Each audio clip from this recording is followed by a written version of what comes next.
Un excellent marketing est en capacité de développer votre organisme de formation comme vous n'en avez pas idée. Aujourd'hui, on analyse la stratégie marketing de Pyxis, un organisme de formation proposant des bilans de compétences. Après avoir reçu plusieurs dizaines de candidatures, nous les avons sélectionnées pour réaliser un audit détaillé de leur marketing digital. On y aborde notamment leur publicité sur Meta, Google Ads, LinkedIn Ads, leur landing page ou encore la structure de leur CRM. Robin nous explique concrètement quelles sont les actions qu'il a déployées ainsi que les résultats qu'il a pu obtenir. Ensuite, je l'aiderai à améliorer sa stratégie en lui proposant notamment un plan d'action sur chaque partie ainsi que des exemples de livrables. Quelle que soit la taille de votre organisme de formation, vous avez forcément des points d'amélioration que vous découvrirez dans cette vidéo. Utilisez le chapitrage pour naviguer plus facilement dans les parties qui vous intéressent. C'est parti pour la refonte de la stratégie marketing de Pyxis. Du coup, je me présente, Robin Brunner, donc je suis président fondateur d'Opyxis, donc Opyxis qui est le premier réseau français de psychologues du travail. Donc nous, on a 150 psychologues à date, répartis un peu partout en France, qui répondent à une mission, puisqu'Opyxis est une société à mission. Notre mission, c'est d'accompagner les individus et les collectifs vers le mieux-être au travail. Individus qu'on accompagne avec divers dispositifs, dont notamment notre dispositif phare qui est le bilan de compétences.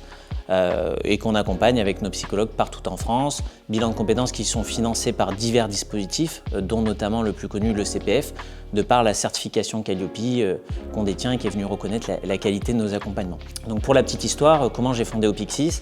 Opyxis, je l'ai fondé il y a 3 ans, après avoir moi-même réalisé un bilan de compétences auprès d'une psychologue du travail dans un moment où j'étais un peu perdu dans ma vie professionnelle. J'avais plus trop quoi faire, j'avais perdu un peu confiance en moi. Et ce bilan de compétences m'a orienté vers créer mon entreprise. Au début, ça devait être une entreprise de coaching auprès du secteur médico-social. De par mon parcours, moi je suis un ancien infirmier, j'ai travaillé longtemps dans ce secteur-là, puis j'ai été directeur d'EHPAD et de clinique. Et donc ça m'a orienté vers créer cette entreprise dans le secteur médico-social. Puis je me suis dit pourquoi pas faire du bilan de compétences. Et j'ai commencé moi-même des accompagnements auprès de personnes et puis je me suis rendu compte que c'était pas mon métier. Donc j'ai rappelé la psychologue avec qui j'avais fait mon bilan de compétences et je lui ai proposé de créer une structure et d'intervenir dans cette structure en tant que psychologue du travail pour faire du bilan de compétences. Et après j'ai dupliqué mon modèle partout en France. Donc aujourd'hui on est le premier réseau, seul réseau en France qui fait des bilans de compétences uniquement avec des psychologues du travail. Donc au niveau du marketing digital, chez Opyxis, on a lancé ça il y a à peu près 2 ans et demi, quasiment en même temps que le lancement de la boîte, avec la mise en place de Facebook Ads, de Meta Ads, en autonomie pour tout vous dire. Et ça n'a pas été des résultats très convaincants. Donc il y a à peu près 1 an, on s'est fait accompagner par une personne pour nous aider sur la structuration de nos ads, également la mise en place des ads auprès de Google Ads. Ça a un peu mieux fonctionné, mais le retour sur investissement n'était pas présent, donc j'ai décidé d'arrêter cette collaboration-là et on a poursuivi en interne, du coup avec les équipes internes, donc avec mon équipe au niveau communication marketing et moi-même, de faire des ads de notre côté. Et les résultats aujourd'hui sont, on va dire, moyens, mesurés. On sait qu'on a plein de choses à faire pour faire mieux et voilà. Du coup, c'est pour ça que cette vidéo et cet accompagnement avec Ludovic, ça va nous permettre déjà de savoir où on en est. Déjà un premier état des lieux, savoir ce qu'on fait bien, ce qu'on fait moins bien. Je pense qu'il y a beaucoup de choses qu'on fait moins bien. De savoir qu'est-ce qu'on peut mettre en place de mieux, qu'est-ce qu'il faut mettre en place pour structurer un suivi, pour avoir des résultats aussi plus concrets. Et c'est ça que j'attends aussi de ce format, c'est qu'on puisse, aux côtés de Ludovic, pouvoir progresser sur le marketing digital et concrètement aussi, in fine, avoir plus de bénéficiaires nationaux qu'on envoie à nos psychologues, parce que c'est aussi une attente du réseau et pour satisfaire aussi nos objectifs de croissance. Une autre attente aussi sur ce format, c'est de pouvoir développer notre marketing digital aussi et être attractif en fait auprès des psychologues parce qu'on a une volonté de croissance. Aujourd'hui, on est déjà le premier réseau français de psychologues du travail, mais on n'a que 150 psychologues dans le réseau. Et l'objectif, c'est de grandir et d'avoir partout en France des agences Opyxis avec des psychologues du travail qui répondent à notre mission d'accompagner les individus et les collectifs vers le mieux-être au travail. I Want Lead, c'est une agence de marketing digital spécialisée dans la génération de prospects que j'ai fondée il y a 5 ans. On s'occupe de déployer pour nos clients des leviers comme Meta, LinkedIn Ads, Google Ads et bien d'autres. En parallèle, on a aussi une partie Studio Créa ainsi que CRM pour pouvoir vraiment assurer une transformation globale sur la partie marketing digital. L'idée, c'est pas seulement de faire du marketing, c'est de pouvoir aligner le marketing et la vente, parce que c'est comme ça qu'on réussit à avoir le plus de résultats. Opixis a répondu il y a quelques semaines à une annonce qu'on a publiée en ligne sur le fait que l'on recherchait un organisme de formation pour réaliser ce type de vidéo.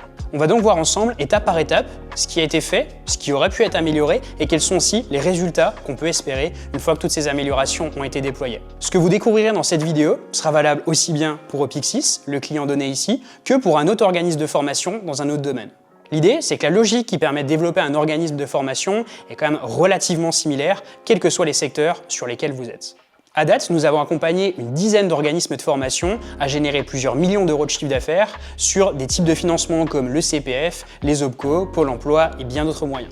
Si vous aussi, vous souhaitez qu'on prenne en main votre marketing digital et qu'on vous aide à déployer un système d'acquisition performant sur votre organisme de formation ou toute autre entreprise qui aurait besoin de contacts entrants pour pouvoir fonctionner, rendez-vous dans le lien dans la description. Vous pourrez ainsi réserver un rendez-vous d'échange sur lequel on pourra faire un audit détaillé de ce que vous avez mis en place ainsi que des possibilités d'évolution sur le sujet.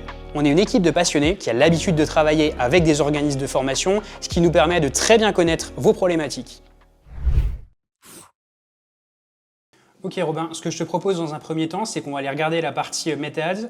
Ce que je te propose, c'est que tu nous expliques concrètement ce que tu as cherché à faire sur les différentes campagnes qui ont été lancées, et puis ensuite, je te fais un retour sur les différents points d'amélioration. C'est ok pour toi? Ouais, parfait. C'est parti. Du coup, au niveau Meta-Ads, ce qu'on a essayé de faire, c'est donc de trouver des bénéficiaires nationaux qui voulaient faire des bilans de compétences à nos côtés, avec différentes stratégies sur des agences en particulier, donc sur des lieux qu'on souhaitait développer parce que le psychologue avait des disponibilités ou parce que c'était une agence salariée qu'il fallait qu'on développe. Et après, au niveau métropole et La Réunion, puisqu'on est également sur La Réunion, on a mis toutes les localisations où on était. Okay. Et le but, c'était à l'aide d'une publicité, de donner envie aux personnes de faire un bilan de compétences à nos côtés et donc de remplir leurs coordonnées pour que derrière on les contacte et on leur explique comment fonctionnait un bilan de compétences chez nous pour qu'ils le fassent à nos côtés. Ok, très clair sur tout ça. Quand je regarde de mon côté le budget, donc au global, il y a eu à peu près 10 000 euros d'investissement là-dessus. Oui. Quels sont les retours sur investissement sur ces 10 000 euros? Alors sur les 10 000 euros qu'on a investis, ça a généré 28 000 euros de chiffre d'affaires dans l'entreprise en bilan de compétences. Et sur ces 28 000 euros, on a généré une marge de 10 000 euros, ce qui fait une opération blanche concrètement sur ce canal Meta-Ads.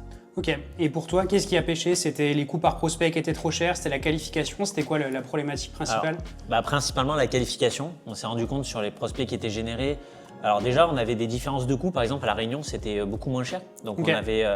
effectivement, à 5,08 € ici versus entre 12 et voire même 40 € sur certaines campagnes. Donc on est vraiment beaucoup moins cher, effectivement. On était beaucoup moins cher. On avait des prospects, dans tous les cas, on avait à peu près 90% de prospects qui n'étaient pas qualifiés. Moi, je me souviens, parce qu'à cette époque, c'était même moi qui appelais les prospects. Je tombais sur des personnes qui étaient à la retraite, donc pas du tout adaptées pour du bilan de compétences, des personnes qui me disaient mais non, j'ai jamais renseigné de formulaire de prospect alors qu'ils avaient mis leurs coordonnées. Voilà, donc on s'est même demandé à un moment donné si les gens se faisaient pas pirater leur téléphone. On leur demandait, ce qui n'était pas le cas. Mais on avait à peu près 10% des prospects qui étaient qualifiés. Et attention, sur ces 10%, ça ne veut pas dire que derrière, c'était nécessairement un bilan de compétences à la clé parce qu'il fallait vérifier si le bilan était bien adapté dans un premier temps, vérifier s'il y avait un mode de financement possible. Donc, est-ce qu'ils avaient du CPF pour financer leur bilan? Est-ce qu'ils avaient d'autres modes de financement? Et derrière, il fallait qu'ils rencontrent le ou la psychologue sur le terrain et que le feeling passe bien. Ok, donc effectivement, il y avait pas mal de casse là-dessus. Là, sur la partie réunion, donc je vois qu'il y a eu quand même pas mal d'investissements qui ont été faits dessus. Est-ce que sur la qualification, on était équivalent à ce qu'on avait en métropole? Parce que là, je vois qu'on est du simple au double en termes de coût par lead. Sur la qualification, on avait quelque chose qui était équivalent ou c'était vraiment dégradé? C'était à peu près pareil. Même à La Réunion, je me souviens, on avait même… je pense que ça avait étendu la zone. On avait des personnes qui étaient à Madagascar, donc pas du tout adaptées pour du bilan de compétences financé CPF.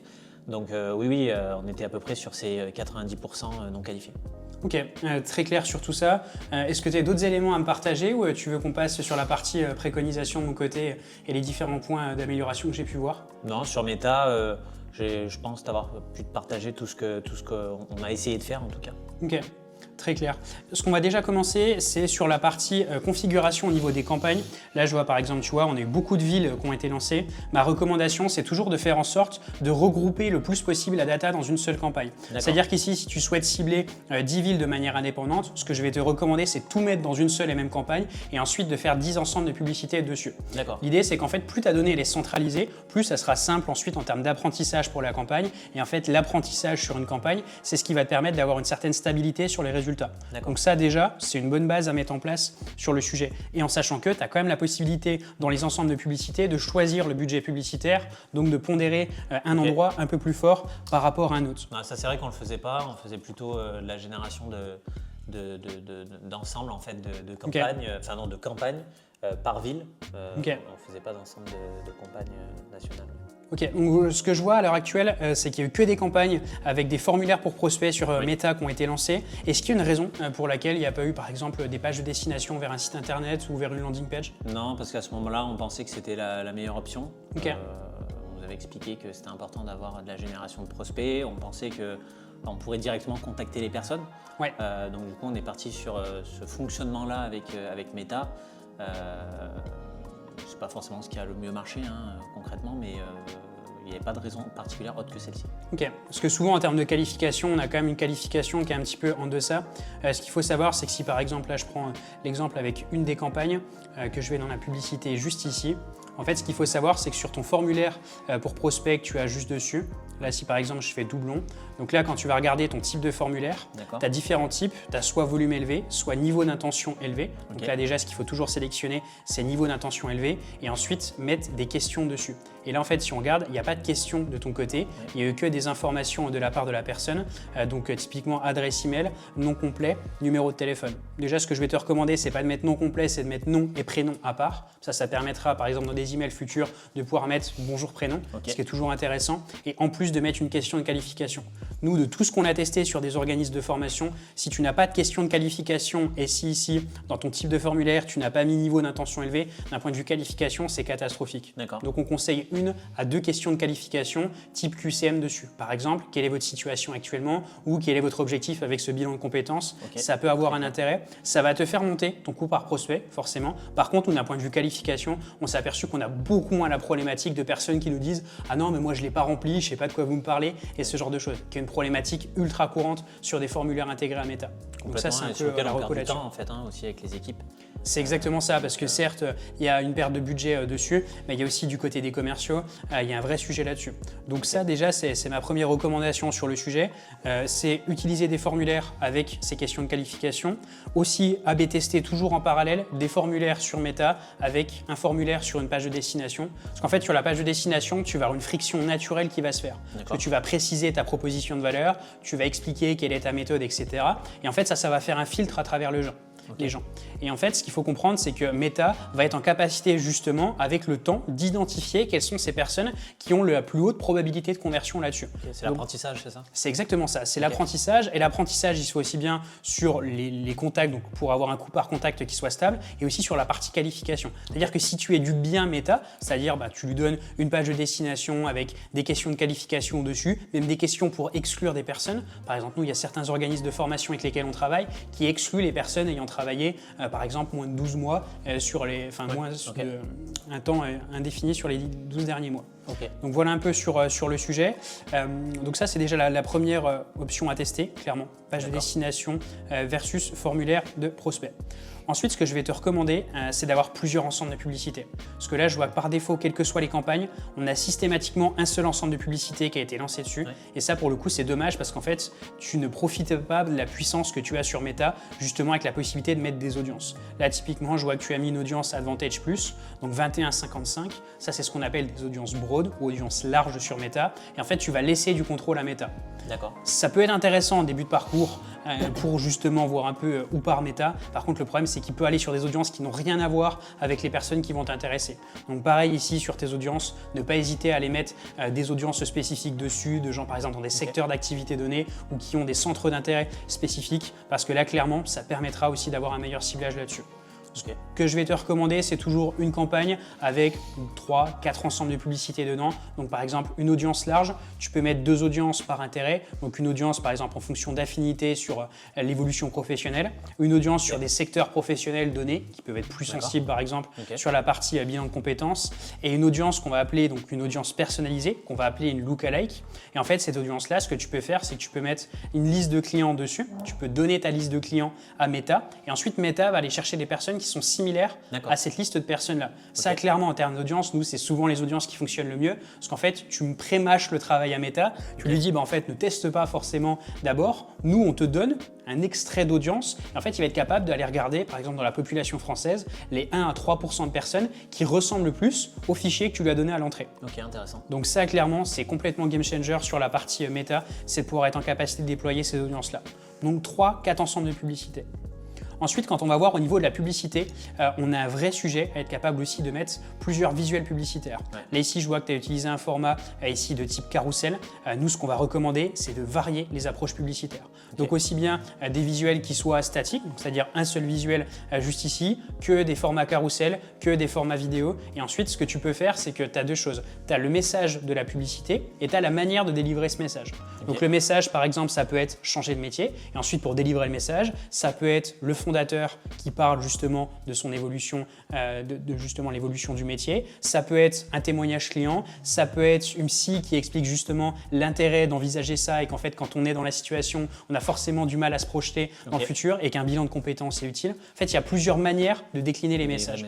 Sauf que là, en fait, tu déclines donc le message changer de projet par exemple ou changer de métier et en fait, tu fais en sorte de n'avoir qu'un seul angle.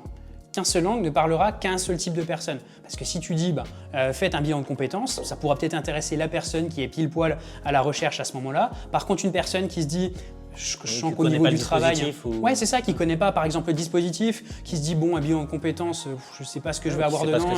Si c'est pour me dire que je vais faire je ne sais quel métier et qui sera pas en cohérence avec ce que je souhaite réaliser, ça n'a pas de sens. Et en fait, tous ces différents messages, il faut pouvoir les adresser. Parce qu'on fait du marketing digital, sauf qu'à la base, on s'adresse à des humains. Et ces humains, tu le vois à chaque fois sur tes calls, notamment de vente, chaque personne a un driver qui lui est propre, a des objectifs qui lui sont propres. Donc il faut un message qui puisse fitter entre les attentes de la personne et la formation. Parce que la formation, au final, pas la formation, mais le bilan de compétences sera le même pour la personne. Il sera évidemment personnalisé, mais au global, le dispositif reste le même. Par contre, l'angle qui permet d'amener justement sur cette action sera différent à chaque fois. Donc là, tu as un vrai sujet sur cette partie-là. Je pense que sur Meta, si on reprend la logique, réaliser plus de créa, diversité vraiment au niveau des formats, des pages de destination que tu peux aussi A/B tester, mettre en place des formulaires dessus, un meilleur système de filtrage des prospects. Et je pense qu'au global, avec ça, tu devrais pouvoir monter en termes de qualification là-dessus. Ok, très clair. Merci pour ces conseils. Ce que je te propose, c'est qu'on passe sur la partie Google Ads. Tu as fait pas mal de campagnes sur le sujet. Là, je vois qu'au global, on a 6 000 € de dépensés. Donc, ma question va être la même que sur Meta. Quel est le retour sur ces 6 000 € dépensés? Est-ce que vous avez de la rentabilité? Est-ce que vous avez un peu un visu sur le sujet? Alors, c'est une très bonne question parce qu'aujourd'hui, on n'a pas en fait de tracking exact sur le Google Ads. Et donc, je sais que c'est un vrai sujet. C'est qu'on se rend compte que les endroits où on met du Google Ads, on rentre un peu plus de bilan. Mais on ne sait pas s'ils viennent via du Google Ads ou via du SEO. Ok, très clair là-dessus. Et tu ne sais pas du coup sur ton CRM si le prospect vient plutôt de la partie Google Ads ou s'il vient du SEO, s'il vient de je ne sais quoi? Non, pas forcément parce que sur la partie Meta, autant c'est noté. Quand il est généré automatiquement par Meta et qu'il est transféré sur HubSpot, on le voit. Donc on peut, nous, on a créé une catégorie qui s'appelle Origine du prospect et on met Facebook ou Meta. Mais quand c'est Google Ads et qu'on a la personne au téléphone, généralement elle vient pour un premier échange téléphonique pour qu'on présente le bilan de compétences, qu'on vérifie s'il y a un moyen de financement, que la personne nous expose sa situation, qu'on lui expose aussi notre méthodologie au Pixis avec nos psychologues du travail, avant ensuite d'avoir le rendez-vous de présentation de bilan qui est gratuit sans engagement avec le psychologue qui dure entre 30 minutes et 1 heure. Dans cet échange-là, on ne va pas nécessairement leur demander comment ils nous ont connus. Ok, donc effectivement, il y a des points d'amélioration là-dessus. Est-ce que tu as d'autres choses à me préciser sur Google Ads avant que je puisse te partager mon analyse sur le sujet? Non, ce que je peux te dire, c'est que sur fin 2024, on a arrêté Meta Ads parce qu'on se rendait compte que on avait trop de prospects peu qualifiés, on dépensait quand même pas mal de ressources là-dedans et on est passé sur du Google Ads. On s'est fait accompagner, et ça c'est important que je te le dise, on s'est fait accompagner par une personne qui gérait notre Google Ads pendant à peu près 4-5 mois durant l'année 2024. On a arrêté parce que ça a été un coût important et il n'y avait pas le retour sur investissement qu'on désirait. Et aujourd'hui, on met principalement un budget pub dans Google Ads pour la génération de prospects bilan de compétences. Ok, très clair. Donc là, ouais, je vois à l'heure actuelle, quand je vais sur la partie campagne, il y a une seule campagne qui est active avec un budget assez étonnant de 7 € par jour. Il était calculé comment ce budget? Alors au début, il y avait 5 € par jour, qui est un budget qu'on a en lien avec notre business plan, des budgets alloués du coup au Google Ads. Et parallèlement, en fait, donc ça c'est une ouverture d'agence, une ouverture d'agence avec une psychologue salariée où il faut qu'on trouve rapidement des bilans de compétences, c'est nécessaire, c'est important. Et donc du coup, on a fait 2 types de pubs. On a fait du Meta Ads en test, c'est-à-dire que ça faisait 4-5 mois qu'on faisait plus de Meta, on s'est relancé dessus, on a testé pendant 3 semaines, ça nous a coûté un montant important, ça a généré aucun prospect qualifié. Donc on a arrêté. Et j'ai basculé le budget que j'avais sur Meta en partie sur cette ads-là, donc je l'ai monté de 5 à 7, et en partie aussi sur nos ads des agences nationales, de toutes les agences au Pixis, où j'ai augmenté également le budget un petit peu. Ok, très clair. Ouais, parce qu'effectivement, je vois 2 campagnes qui sont actives. Donc, j'en vois une en search à Lille à justement 8 € par jour et une autre bilan de compétences qui doit être plutôt nationale. Du coup, c'est là à 7 € par jour. Exactement. Ok. Quand je vais regarder dans celle search en Lille, à Lille, je vais y arriver. Quand je regarde sur la qualification, sur les retours dessus, en fait, je vois une seule conversion sur les 30 derniers jours à 116 € la conversion. Oui, parce qu'il n'y a pas de suivi en fait. Aujourd'hui, on est à une personne qui a sélectionné un bilan de compétences via cette pub-là. Voilà. Donc il y a une conversion et en fait on n'a pas de tracking. Donc si on résume, on est sur quelque chose de plutôt rentable, à jouer à 116 € sur les 30 derniers jours pour réaliser justement une vente. La question c'est pourquoi ne pas avoir augmenté le budget là-dessus? Parce que je suis frileux. Parce que il faut aussi que j'alloue le budget ads sur les autres agences, les autres psychologues salariés qu'il y a dans le réseau, qui aussi ne sont pas pleins au niveau de l'agenda, et également les autres agences des psychologues qui nous rejoignent parce qu'ils ont nécessairement envie qu'on leur trouve des bilans de compétences, ils nous rejoignent pour ça et donc il faut qu'on mette du budget là-dedans et que par conséquent notre budget alloué déjà aux ads depuis le début de l'année, il est légèrement au-dessus de ce qu'on a budgété. Voilà. Ok, très clair. Ce que je te propose, c'est qu'on revienne sur la partie Google Ads et puis ensuite on pourra faire, notamment quand on parlera de la partie CRM, sur tous les sujets du tracking notamment, et on aura un vrai sujet là-dessus. Quand je regarde juste ici, d'un point de vue mise en place, ce qui a été fait, là j'ai vu ici qu'au global sur la campagne, j'avais énormément de conversions qui remontaient. Je vois ici 140 conversions, 178 et ici des coûts par conversion à 4,37 € ou même 14,70 €. Et la vraie problématique que j'ai, c'est que ça, c'est des conversions. Et quand je t'ai demandé le nombre d'appels réalisés sur cette période, en fait, ça ne correspond pas du tout au nombre de conversions qui remontent sur la plateforme. Donc ça, c'est une grosse problématique qui est qu'en fait, on n'a pas de visibilité sur la manière dont sont traquées justement ces conversions. Parce que clairement, un appel d'une personne intéressée pour un bilan de compétences, c'est pas 4,37 € et c'est pas non plus 14,70 €. Donc on a un vrai sujet sur cette partie tracking. Et pour moi, en fait, si on veut se repositionner sur le sujet Google Ads, la base de tout, ça va être de remettre en place un tracking qui soit propre sur le sujet. Donc typiquement, quand la personne vient sur votre site internet, elle réserve un appel. Ce qu'on peut faire notamment sur Calendly, c'est que tu as la possibilité de changer la page de destination. Et nous, sur l'outil d'installation des conversions, donc on va utiliser Google Tag Manager, ce qu'on peut faire, c'est en fait faire en sorte que sur la page de remerciement dessus, on déclenche la conversion Google Ads. Ce qui fait qu'en fait, la conversion ne va se déclencher que quand la personne aura bel et bien réservé son rendez-vous. Ce qui fait qu'on est certain, d'un point de vue pilotage, d'envoyer les bonnes informations à Google et surtout d'avoir quelque chose d'un point de vue chiffre qui soit le plus clair possible. Oui, et puis nous, pouvoir voir du coup les ressources qu'on alloue pour les ads, se rendre compte qu'il y a un retour sur investissement et puis pouvoir mettre un peu plus ou un peu moins en fonction des résultats. Ouais. Ouais, De c'est toute un vrai manière, sujet. c'est toute la base sur Google Ads, c'est vraiment d'avoir les bonnes conversions qui remontent. Donc en fait, on aura de différents types. Tu as des conversions de type appel réservé, tu peux avoir des conversions par exemple de type si la personne télécharge un guide ou une ressource ou quoi que ce soit, pareil, c'est aussi une conversion que tu peux faire remonter à Google Ads. Et ensuite, tu peux faire remonter ce qu'on appelle des conversions qui sont de plus haut niveau, comme par exemple une personne qui aurait fait par exemple une demande et qui a pu déjà échanger. C'est-à-dire quelqu'un qui a un projet concret, c'est ce qu'on appelle SQL, donc Sales Qualified Lead. Et en fait, ça va être une personne qui a pu échanger avec un commercial où il y a un intérêt dessus et on estime que déjà c'est une personne qualifiée. Ok. Donc ça, c'est quelque chose clairement à faire remonter à Google. C'est quelque chose en fait qui se synchronise entre ton CRM et Google Ads. Et pareil, dès qu'il y a un client qui rentre, on peut faire en sorte de faire remonter l'information à Google Ads. Ce qui te permet en fait sur le pilotage de tes campagnes d'être beaucoup plus fin. Parce que là, ça nous permettrait certes d'avoir un coût par conversion, mais aussi et surtout un retour sur investissement. Ouais. Donc on serait en capacité de se dire, ok, on a posé 2 000 € sur la table, quel a été le retour sur investissement précis dessus? Et ce qui est assez incroyable, c'est que ça nous permettrait aussi d'avoir de la granularité sur quels sont les mots-clés qui ont déclenché tous ces retours là-dessus. Okay. Et ça, clairement, c'est un énorme sujet. Parce que là, en fait, ici, j'ai des coûts par conversion. Là, par exemple, je vois que bilan de compétences en large, j'ai des coûts par conversion qui sont beaucoup plus élevés que sur les autres. Sauf qu'en fait, étant donné que je ne sais pas ce qui est considéré comme une conversion sur la plateforme, forcément, ça va poser problème. Okay. Donc pour moi, ça sera déjà toute la base, c'est de remettre en place une bonne base sur le sujet. Ensuite, sur Google Ads, tu as différents types de campagnes. On va en distinguer, nous, 3 majeurs. Tu vas avoir les campagnes sur la partie recherche, qui ont déjà été déployées de ton côté. Ouais. Donc là, l'idée, c'est de très bien faire le travail. En gros, la clé du succès sur le réseau de recherche, c'est en fait bien choisir tes mots-clés, avoir une annonce qui répond aux mots-clés choisis et faire en sorte que l'annonce se réponde aussi vis-à-vis de la page de destination. Okay. C'est en fait la clé du succès. Elle va être aussi simple que ça sur la partie search. D'un point de vue mots-clés, donc là je vois qu'il y a eu pas mal de choses qui ont été mises en place. Donc là par exemple, bilan de compétences, on a pas mal de choses sur le sujet. Moi ce que je vais te recommander, c'est faire en sorte de faire un vrai travail d'exclusion des termes de recherche. Parce qu'en fait ici dans la partie insight et rapport, tu peux aller ici dans termes de recherche et ça permettra de savoir les mots-clés sur lesquels tu as diffusé. Okay. Donc ça, clairement, d'un point de vue pertinence, ça peut être très intéressant.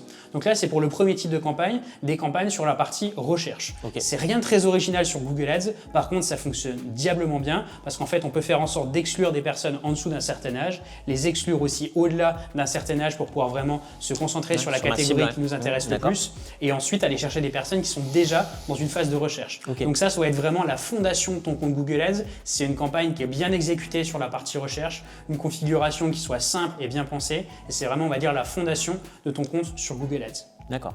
Ensuite, tu vas avoir 2 autres types de campagnes qui peuvent être intéressants à exploiter. Tu vas avoir les campagnes qu'on appelle de type demande gen. Donc, c'est des campagnes en fait où tu peux diffuser sur ce qu'on appelle le réseau Discovery. Donc, en gros, c'est un réseau qui est propriétaire de Google. Donc, par exemple, ça sera sur Gmail, ça sera sur YouTube. Et en fait, c'est des réseaux qui sont propriétaires, ce qui permet d'avoir un très bon niveau de qualification générale. Contrairement à du display, par exemple, où là, pour le coup, sur la qualification, c'est beaucoup plus aléatoire. Okay. Ça, ce qui est très intéressant, c'est que tu peux cibler des personnes qui ont fait des recherches sur des mots-clés précis. Tu peux cibler des personnes aussi par intention, donc c'est-à-dire des personnes qui recherchent, par exemple, des choses spécifiques, ou en fait, auquel cas Google va pouvoir nous créer une audience. Et tu peux aussi créer des audiences de personnes qui sont allées sur des sites internet spécifiques. Et en fait, Google va être en capacité de te dire, la personne type qui va sur ces sites internet, c'est cette personne, et il sera en capacité de diffuser les publicités justement là-dessus. Donc ça, demande gen, pareil, c'est un excellent complément. Une fois que tu as une bonne base sur la partie recherche, demande gen clairement peut être intéressant. Et pas de lead gen? Pas de lead gen, c'est-à-dire sur la partie lead gen? Ça n'existe pas lead gen sur Google Ads? En fait, tu as des formulaires lead gen directement intégrés à Google Ads, c'est-à-dire que c'est des formulaires qui te permettent de rester sur la régie. Nous, de ce qu'on a testé d'un point de vue qualification, c'est trop bancal et on peut pas se baser là-dessus. L'une des dernières choses que je voulais te montrer, qui peut être assez intéressante à voir, c'est en fait sur la partie mots-clés. Parce qu'en fait, la problématique que tu as à l'heure actuelle, c'est que de ce que tu m'as expliqué, tu ne sais pas quel lead vient du SEO et quel lead vient du SIA. Si je comprends bien. Oui, complètement. Ça, c'est clairement une problématique parce qu'en fait, d'un point de vue pilotage ensuite sur ton CRM, c'est très compliqué. Parce que ça veut dire que tu ne peux pas savoir quel lead vient de quel endroit et surtout quelle est la qualification dessus. Parce que si ça se trouve, tes campagnes sur Google Ads ne sont absolument pas rentables et en fait tu te dis bon bah mes 7 € par jour en fait ils sont efficaces alors que pas du tout, étant donné que tu n'as pas de suivi des conversions et que tu ne sais pas quels contacts viennent de ça. Donc il y aura un vrai sujet là-dessus et pour ce faire, tu as juste à aller dans les paramètres de ta campagne et ensuite ici tu peux cocher ce qu'on appelle des options d'URL. Et en fait dans les options d'URL, tu vas pouvoir faire en sorte de remonter des informations comme le nom de la campagne, le réseau sur lequel tu diffuses ou encore dans le cadre du réseau de recherche, les mots-clés sur lesquels tu diffuses. Ça, c'est quelque chose qui est très simple à mettre en place sur la partie option d'URL. Et en fait, la seule modification que ça va te demander, c'est sur ta page de destination, donc sur ta landing page, avoir un système qui te permet de récupérer ce qu'on appelle ces paramètres du thème. Donc Calendly est capable de le faire nativement. Et sinon, si tu passes par des formulaires intégrés à ton site internet, c'est juste un petit bout de code à ajouter sur le sujet pour qu'il puisse justement récupérer ces paramètres d'URL. Et ça, en fait, ça va te permettre de pouvoir faire sur ton CRM une distinction entre le SEO et le SIA. Ok. Donc ça, c'était pour la partie Google Ads. Je ne sais pas si tu as des points supplémentaires sur lesquels tu souhaitais que j'intervienne. Nous, on avait mis en place une landing page sur le site internet, mais en fait, il n'y avait pas finalement de tracking derrière sur cette landing page. Okay. On a déjà une première partie du travail qui est faite avec cette landing page, mais effectivement, s'il n'y a pas tous les paramètres dont tu m'as parlé, on ne peut pas avoir le rapprochement en fait, entre publicité et est-ce que les personnes viennent de là ou d'ailleurs, finalement. Ok. Écoute, ce que je te propose, c'est que ça fait une excellente transition sur la prochaine partie, qui va être la partie justement landing page. Donc nous, ce qu'on va faire, c'est analyser la page de destination que tu utilises à l'heure actuelle. Et ensuite, on te montrera une page de destination qu'on a créée de notre côté, où on a mis quelques exemples de texte, etc. Et surtout, tu pourras voir la structuration de la page. Comme ça te donnera aussi quelques idées pour pouvoir la déployer de ton côté. Parfait, super. Parlons de la partie landing page. Là, à l'heure actuelle, donc, j'ai été voir sur Google Ads, ce qui redirige, là on a la redirection, c'est sur le site d'Opixis. Oui. Est-ce qu'il y a une raison pour laquelle vous n'avez pas fait de landing page et de page dédiée sur le sujet? Non, pas particulièrement. En fait, on en avait fait une, mais c'était un formulaire qu'on a mis un peu partout dans le site. C'était justement ce formulaire-là, c'était ça? C'est ça, c'est je fais le point. Ok. Et du coup, l'idée c'était juste de pas seulement un formulaire, donc justement vous avez utilisé le site et le site, vous êtes parti du principe qu'il y a le formulaire ensuite accessible dessus. Ok, très clair. Donc là c'est en fait au global la homepage du site, donc je vois qu'on a pas mal d'informations dessus. L'avantage étant qu'on a déjà beaucoup de matière sur tout ça. Donc là ici on a une partie réassurance, on a une partie contenu dessus, ici on parle de différentes agences, donc au global on a quand même pas mal d'informations disponibles dessus. Pour moi, la vraie problématique, c'est l'organisation de l'information. Et en fait, quand tu optimises un site internet pour du SEO, tu cherches à mettre des mots-clés d'une certaine manière, etc. Tu n'as pas du tout les mêmes problématiques entre du SEO et du SIA. Ce qui fait qu'en fait, l'optimisation pour ta page de destination ne sera pas du tout la même. Par exemple, quand tu es sur du SEO, tu vas souvent être sur des personnes, soit qui recherchent une information, donc qui arrivent sur ton blog et ensuite vont aller sur ton site internet, sauf qu'elles auront été rassurées par le contenu que tu as sur ton blog, soit sinon des personnes qui vont rechercher Opixis sur internet et qui vont pouvoir tomber sur ton site internet. Donc forcément, ces personnes-là sont déjà plus convaincues. Quand tu arrives sur du SIA, la personne, en fait, elle te découvre vraiment à l'instant. Donc, tu as un vrai sujet dessus, être capable d'avoir une page de destination qui soit la plus cohérente possible. Avec un message clé, aussi de la rassurance. Exactement. Okay. Donc là, tu vois, typiquement, ici, je vois qu'on a différents menus. Ça, c'est un coup à perdre les utilisateurs sur le sujet. On a une image ici. Est-ce que cette image-là, elle est vraiment utile sur le header? Parce que là, il faut partir du principe qu'on est sur une version ordinateur. Mais si on est sur une version mobile, on va avoir le texte en haut, un bouton d'appel à l'action, une photo d'une personne. Est-ce que c'est vraiment la meilleure manière d'utiliser la place, qui est quand même relativement rare, on va dire, au début de la landing page? Je crois que la photo, on l'a masquée en responsive sur le mobile. La photo est masquée en responsive. Ok, donc ici, ça veut dire qu'on a uniquement du texte. Donc, on a un numéro de téléphone. Ouais. Je fais le point. Ok, donc on a une optimisation. On a photo. Ouais, on a quand même une photo effectivement dessus. Donc là ici, tu as je fais le point, donc on a un peu un doublon ici, plus les autres produits que vous proposez. Ouais. Donc ça clairement, quand on est sur une personne, ouais, c'est ça. Quand on est sur une personne qui cherche un bilan de compétences, toutes ces choses-là, c'est plus pour mettre du bazar entre guillemets qu'autre chose. En fait, le problème que j'ai sur la page d'accueil, c'est qu'aujourd'hui, on ne fait pas que du bilan de compétences. Ouais. Alors, certes, on s'est lancé là-dessus, mais on fait aussi des interventions en entreprise, on recrute aussi des psychologues. On a lancé aussi un nouveau service qui est Opulse, le baromètre de la santé psychologique des salariés. Et c'est vrai que je suis arrivé avec en fait, une problématique, c'est est-ce que ma page d'accueil doit uniquement parler du bilan de compétences ou est-ce qu'elle parle de Opixis et de ce qu'on fait de manière générale? Ouais. Donc à un moment donné, j'avais même fait, il y avait un petit pop-up à l'entrée du site, c'était je suis un particulier, je suis une entreprise ou je suis un psychologue. Et c'est vrai qu'aujourd'hui, c'est une problématique, c'est comment on fait cette page d'accueil. Est-ce qu'elle doit parler uniquement du bilan de compétences ou est-ce que ça doit être une page ensuite qui est dédiée au bilan de compétences? Voilà, c'est une vraie problématique que j'ai aujourd'hui sur le site. Et c'est pour ça qu'aujourd'hui, ça a cet aspect un peu fourre-tout. Ok, assez clair. C'est vrai qu'effectivement, il faut que tu puisses présenter les différentes solutions que vous êtes en capacité de proposer, mais la seule chose, c'est qu'il ne faut pas que cette page-là soit la page de destination pour les campagnes pub. Pour moi, c'est surtout sur ce sujet-là. Sur la partie SEO, etc., c'est encore un autre sujet. Et là, clairement, ça, c'est le plus important. Donc là, ici, d'un point de vue construction, au global, en fait, on est sur quelque chose qui est bien pensé. Le seul problème, c'est que c'est brouillon. Tu vois, on a beaucoup d'informations. Par exemple, ici, on a une partie réassurance. Est-ce que c'était vraiment nécessaire de mettre le certificat Calliope? C'est la demande de la certificat du en pleine page dessus. Ouais, nous, en fait, ce qu'on fait en règle générale pour nos clients, c'est qu'on met ce logo ici. Donc c'est bien important ici de mettre action de formation et bilan de compétences. Donc ça vraiment, il faut impérativement le mettre. On ne peut pas utiliser le logo mon compte formation, à part si on met le petit macaron. Ça pour le coup, c'est quelque chose qu'on met souvent en bas de page. Et le lien de la certification, en fait, on le met souvent dans le pied de page. Pour le télécharger, pour pouvoir le télécharger dessus. Et en fait, il n'y a pas besoin de s'inscrire ou quoi que ce soit. Il suffit de cliquer ici et ensuite automatiquement ça redirige sur la certification. Donc nous, c'est ce qu'on met dessus. Comme d'habitude, toujours dans une logique de pouvoir garder de la place. Ici, ça parle de webinaire sur le bilan de compétences, la possibilité de visionner un replay dessus. Pareil, ça c'est encore des éléments qui sont annexes. Je ne pense pas que ça ait sa place sur une page de destination qui va être sur la partie publicitaire. Là ici, les chiffres clés sur le bilan de compétences, donc ça c'est des obligations que tu as du côté de Calliope. Par contre, nous, ce qu'on fait en sorte, c'est sur une landing page de les mettre en avant d'une autre manière, notamment par exemple ici, sous la forme d'un système de formulaire un peu, enfin pas de formulaire, mais de menu déroulant. Exactement, de menu déroulant là-dessus. Parce qu'en fait, est-ce que vraiment ça a un intérêt là-dessus? Le taux de satisfaction, très clairement, les bénéficiaires accompagnés, le nombre d'abandons, taux de réalisation et enquête métier, ça pour le coup, c'est plus des chiffres, on va dire, réglementaires à mettre. Donc nous, on fait en sorte de ne pas forcément les mettre en avant là-dessus. Donc ici, ce que j'ai vu, c'est que ce qui a été déployé, c'est un formulaire, donc c'est un Typeform, c'est ça? C'est ça, c'est un Typeform intégré. Sur le Typeform, comment ont été choisies les questions dessus? Là, par exemple, comment vous sentez-vous dans votre travail? En fait, historiquement, si tu retournes sur le site internet, tu vas avoir, si tu vas dans particulier, tu as un test gratuit. C'était dans bilan de compétences, test gratuit. Voilà.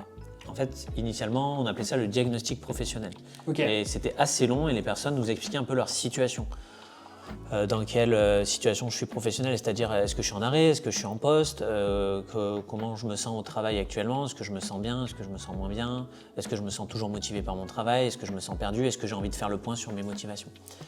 Sauf qu'avec ça, c'était un peu long et on se rendait compte qu'on avait des personnes qui démarraient le formulaire mais qui n'allaient pas au bout de façon importante. Donc on a diminué le formulaire et c'est le deuxième formulaire que tu as, sur lequel tu étais juste après, où du coup on a repris, en fait on a synthétisé les questions et on a repris des questions plus simples pour en avoir maximum 4-5 questions. Voilà.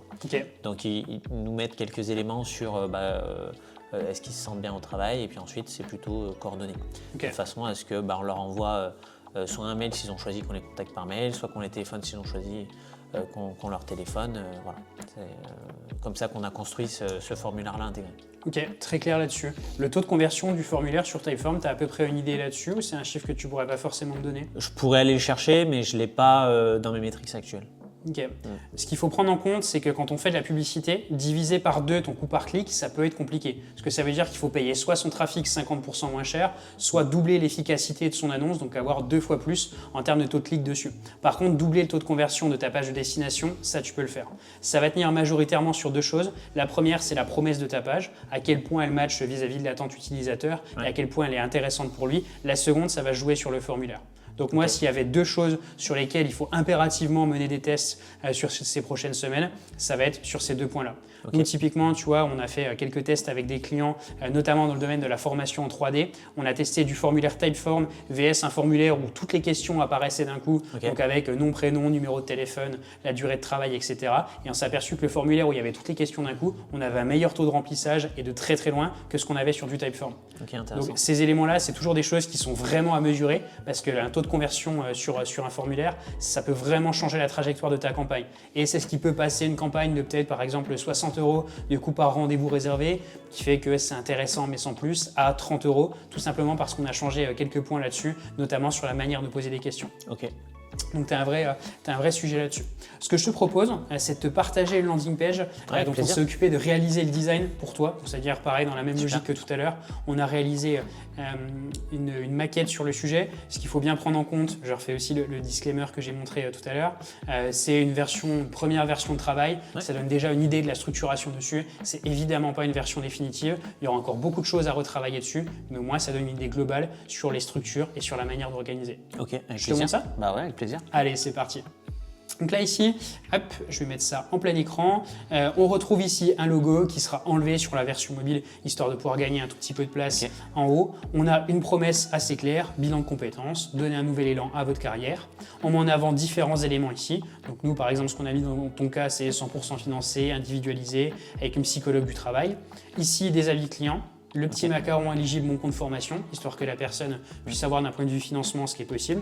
On a bien fait en sorte que ce soit le bon macaron ici, parce qu'on ne peut pas mettre n'importe quel logo mon compte formation. Et là, ils remplissent leurs coordonnées, c'est ça? Exactement. Ici, ils remplissent leurs coordonnées. Tu as deux possibilités. Soit tu peux intégrer ton Typeform directement dans la page, donc c'est-à-dire que tu peux faire un encart sur lequel ton Typeform sera visible. Soit sinon, on peut mettre un formulaire. Donc nous, dans notre cas, on travaille sous un Webflow sur lequel on va te mettre toutes les questions les unes à la suite des autres. Et ça, typiquement, ça pourrait être l'objet d'un A/B test. Très sympa. Très simple d'un point de vue configuration de la page. L'idée, c'est la personne a une recherche précise. On fait en sorte d'avoir une réponse qui soit elle aussi la plus précise possible. Ok. Ensuite, quand on descend, on va mettre en avant la réassurance. On explique qu'on est partout en France, qu'on est 100% finançable, notamment sur la partie CPF et OPCO, et qu'il y a de l'expertise sur le sujet. Donc là, tu vois, des experts du travail, titulaires d'un Master 2 en psychologie du travail, parce que ça, clairement, c'est une vraie différenciation. Complètement. Donc, il faut communiquer sur le sujet. Leader de l'accompagnement vers le mieux-être au travail. Et vraiment, on oriente justement sur le bénéfice que tu as dessus, c'est-à-dire, c'est pas seulement réaliser un bilan de compétences, c'est vraiment quelle est la finalité que tu vas aller chercher derrière cet outil qui est le bilan de compétences. Parce que réaliser un bilan pour un bilan, je pense qu'on sera d'accord les deux là-dessus, ça n'a pas grand intérêt. L'idée, c'est vraiment de savoir la finalité. Exactement. Ok. Ensuite, quand on descend, on explique donc justement redonner du sens à votre travail. Il y aura évidemment un vrai travail à faire sur les textes pour les rendre attractifs, mettre des photos et qui sont intéressantes, etc. Là, c'est comme dit une version démo sur le sujet. Pourquoi faire un bilan de compétences? Nous, on a mis un texte assez long, mais tu peux faire quelque chose sous forme, par exemple, de checklist ou de menu déroulant sur le sujet, histoire de mettre en avant les 3 à 4 points principaux qui font que ça peut être intéressant de le faire. Et ça serait la page d'accueil, c'est ça? Ça, ce serait pas la page d'accueil, ce serait la landing page qu'on va utiliser. Pour le Meta Ads, exactement, Google la landing page. Pour le coup, celle-là, tu pourras l'utiliser aussi bien sur Meta que sur Google Ads. Ok. Cette landing page, la proposition de valeur, elle est assez simple. C'est faites une demande de contact justement pour qu'on puisse établir un bilan de compétences ensemble, en sachant que tu peux avoir différentes accroches publicitaires. C'est-à-dire, on pourrait tester une proposition de valeur de ce type-là. On pourrait tester une proposition de valeur sur une vidéo de 20 minutes pour être capable de mieux se connaître et savoir détecter ses aptitudes, ou un document par exemple pour expliquer comment choisir un bon prestataire pour réaliser un bilan de compétences. Enfin, tu as vraiment plusieurs accroches qui peuvent être cumulées là-dessus. D'accord. Mais celle-là, c'est celle qu'on va utiliser sur Google Ads, parce que sur Google Ads, étant donné que la personne fait une recherche, on peut se permettre d'être beaucoup plus direct sur le sujet et pas forcément d'avoir besoin d'attaquer la personne avec un élément type lead magnet ou autre. Ok. Ici, on explique comment se déroule un bilan de compétences, parce que ça, c'est pareil, c'est quelque chose qui est assez important. Expliquer justement qu'il peut y avoir une partie en physique, parce que justement, c'est votre avantage. Vous avez un réseau de personnes qui sont au national, et ça, mine de rien, ça fait quand même une vraie différence. Je pense que c'est quand même beaucoup plus facile de se livrer quand on est physiquement sur place, plutôt que quand on est à distance. Donc ça, pareil, c'est un élément qui est important à mettre en avant. C'est vrai, encore plus avec un ou une psychologue du travail, ça donne plus de confiance. Parce que c'est un professionnel de l'accompagnement, donc effectivement, on a beaucoup de personnes qui veulent des bilans de compétences en présentiel, on a quelques-uns aussi qui veulent de la visio, et certains aussi du mixte, c'est-à-dire un peu de présentiel pour avoir un peu de rassurance au début, de rencontrer le ou la psychologue, d'échanger, puis après, parfois, c'est plus simple de faire un peu en visio, parce que personne peut être en déplacement ou quoi, ça évite les transports, donc voilà. Ok, très clair là-dessus. Ensuite, on va mettre en avant taux de satisfaction, bénéficiaire accompagné, donc nous on l'a mis de cette manière-là, peut-être que ça peut être intéressant de mettre en avant d'autres chiffres. Ici, une petite citation dessus, ça c'est vraiment pas obligatoire. Une petite réassurance sur l'équipe d'Opixis. Donc on a mis en avant le fondateur ainsi que justement l'équipe qui t'accompagne sur le sujet. Ok. Des témoignages. Là pour le coup on a mis des témoignages qu'on a repris de Google. Ce qui peut être très intéressant, c'est d'organiser peut-être une petite journée de tournage comme on le fait là par exemple. Avec des bénéficiaires. Avec des bénéficiaires justement pour pouvoir mettre en avant une réassurance là-dessus. Et puis c'est toujours plus intéressant parce qu'en fait ça permet de partager aussi différents aspects parce que chacun a des points qui l'ont marqué plus que d'autres, a un parcours différent. Et en fait c'est justement peut-être le fait que cette personne explique son parcours qui va donner envie à une autre personne. Qui va pouvoir convaincre une autre personne qui va elle être sensible sur ce point-là. Okay. Et en fait, les gens savent maintenant que des témoignages, entre guillemets, de cette manière-là, c'est beaucoup plus facilement falsifiable, ce qui fait qu'il y a quand même beaucoup moins de confiance sur le sujet. Et quand il y a de la vidéo, ça ajoute quand même une partie réassurance plus importante sur le sujet. Et là, on a une dernière section pour la partie justement remplissage dessus, qui va en fait rediriger dans tous les cas, quels que soient les tous les boutons redirigent. Ils vont rediriger juste ici. Okay. Donc ça, c'est une landing page qui va te permettre d'obtenir des taux de conversion qui sont beaucoup plus solides que ce que tu as jusqu'à présent. Et nous, ce qu'on va recommander... Tu peux te la piquer et l'utiliser, elle est bien. Tu peux la piquer et l'utiliser, effectivement, là-dessus, sans problème. Bravo. Et nous, ce qu'on va recommander, en fait, c'est de mettre ensuite un Calendly. Donc, c'est-à-dire la personne fait déjà une demande dessus, le contact va arriver sur ton CRM, et ensuite, dès que la personne est sur la page de remerciement, donc on va pouvoir envoyer notre conversion à la régie publicitaire, et on propose tout de suite à la personne de pouvoir réserver un rendez-vous pour faire un point dessus. On ne peut pas le faire là-dedans. C'est-à-dire que la personne ne peut pas renseigner les éléments dans le C'est une possibilité. On fait du marketing, donc c'est justement l'avantage. Tu peux faire des tests. Nous, des différents tests qu'on a réalisés, on a quand même des meilleurs taux de réservation de rendez-vous. Quand d'abord, on propose à la personne de réaliser une demande de contact ici ou une demande de programme ici, par exemple, pour comprendre comment est structuré l'accompagnement. Et ensuite un rendez-vous. Avec. Exactement. En fait, c'est un peu la technique classique du commercial, ce qu'on appelle le pied dans la porte. Ça permet, on a un engagement qui est plus limité au début et ensuite après on demande un engagement plus important. C'est assez classique. C'est vrai que nous, sur notre formulaire, c'était comment souhaitez-vous qu'on vous recontacte? Et ils avaient 3 options, on vous appelle, on vous envoie un mail ou vous prenez directement un rendez-vous dans Calendly via le Typeform. Et quand ils cliquaient sur le Calendly, c'est arrivé automatiquement sur le Typeform dans Calendly.